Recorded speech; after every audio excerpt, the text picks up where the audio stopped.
ہم اگر جی اس کی دلیل لیں قرآن سے خاص طور سے، تو میں ایک آیت ہے اس کے ریگارڈنگ میں سوال پوچھ رہا تھا، سورہ مزمل جی کی آیت نمبر 20،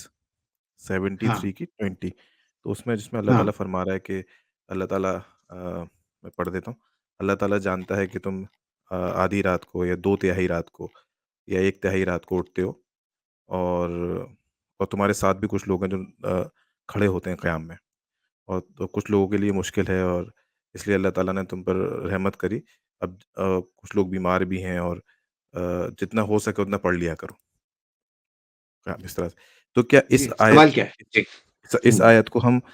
کیا بنیاد مان سکتے ہیں قیام اللیل کی قرآن سے؟ پہلا سوال یہی ہے، اور اسی سے جڑی ہوئی بات یہ ہے کہ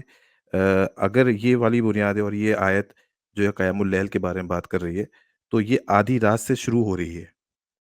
آدھی رات، 2/3 رات اور 1/3 رات، یہ منیمم 1/3 رات سے شروع کر سکتے ہیں، 1/3 سے۔ تو جو ہم عشاء کے فوراً بعد شروع کر دیتے ہیں، تو کیا پھر یہ اس قرآن کی آیت کے خلاف نہیں جاتا، خاص طور سے قیام اللیل، چاہے رمضان ہو چاہے بغیر رمضان ہو؟ رسول گرامی صلی اللہ علیہ وسلم نے جو ہے تینوں طرح سے پڑھا ہوا ہے۔ اللہ کے رسول صلی اللہ علیہ وسلم نے آدھی رات سے بھی پڑھائی ہے اور عشاء کے بعد بھی پڑھائی ہے اور دیر تک پڑھی ہے، یعنی کہ جو ہے سحری کے فوت ہونے کا لوگوں کو اندیشہ ہوا۔ تو اوقات تو اللہ کے رسول سے ثابت ہیں، اور اس آیت میں بھی اس طرح کے اشارے ملتے ہیں کہ اس کے اوقات قیام کے مختلف ہوں گے۔ تو رمضان المبارک میں عشاء کے بعد پڑھتے ہیں، عشاء کے بعد سے اس کا وقت شروع ہو جاتا ہے، وقت سحر تک اس کا وقت ہوتا ہے۔ اب اس میں لوگ اپنی آسانیوں کے حساب سے پڑھتے ہیں، چونکہ رمضان المبارک میں باجماعت ہوتی ہے چیز، اور یہ چیز جو ہے مستند بھی ہے اور لوگوں کے لیے سہولت بھی ہے، اور اس میں سارے لوگ پڑھ لیتے ہیں، تو اس پر عمل ہوتا ہے۔ غیر رمضان میں لوگ انفرادی طور پہ اپنا عمل کرتے ہیں، تو دیگر اوقات کے بھی دروازے کھلے ہیں۔ آج بھی ہم چاہیں تو پڑھ سکتے ہیں، آج بھی ہم چاہیں تو آدھی رات سے پڑھ سکتے ہیں، کوئی مسئلہ نہیں ہے۔ اور بلکہ کیا نام سے صحابہ سے اس کا ثبوت بھی ملتا ہے کہ وہ جو ہے آدھی رات سے پڑھا کرتے تھے، یہ بھی ہے، تو اس کے خلاف نہیں ہے۔ کفایت بھائی بھی آیا ہوں، ابھی کچھ بتا۔ قرآن میں ہے نا وَمِنَ اللَّيْلِ فَتَهَجَّدْ بِهِ نَافِلَةً لَكَ، تو رات کا ذکر ہے، تو رات میں تو ساری چیزیں آ جاتی ہیں، یعنی عشاء کے بعد ہی سمجھو وہ رات ہی کا حصہ ہے، عشاء کے بعد فوراً اگر پڑھتے ہیں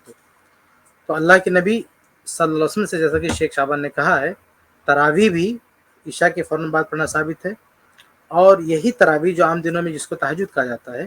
اس کو بھی اللہ کے نبی صلی اللہ علیہ وسلم نے عشاء کے بعد بھی پڑھا ہے، یعنی ہر طرح سے پڑھا ہے، عشاء کے بعد فوراً بھی پڑھا ہے، پھر سونے کے بعد بیدار ہو کے پڑھا ہے، تو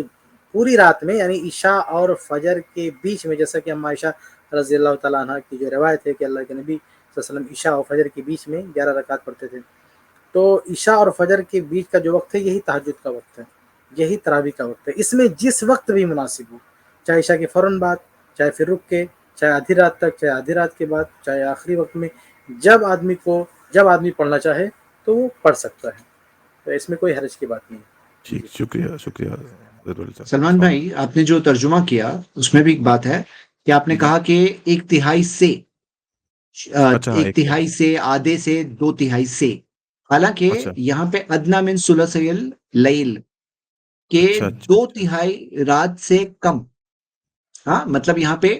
1/3 نائٹ، آدھی رات، 2/3 رات سے نہیں دیا ہے، اچھا اماؤنٹ ہے، فار ہے،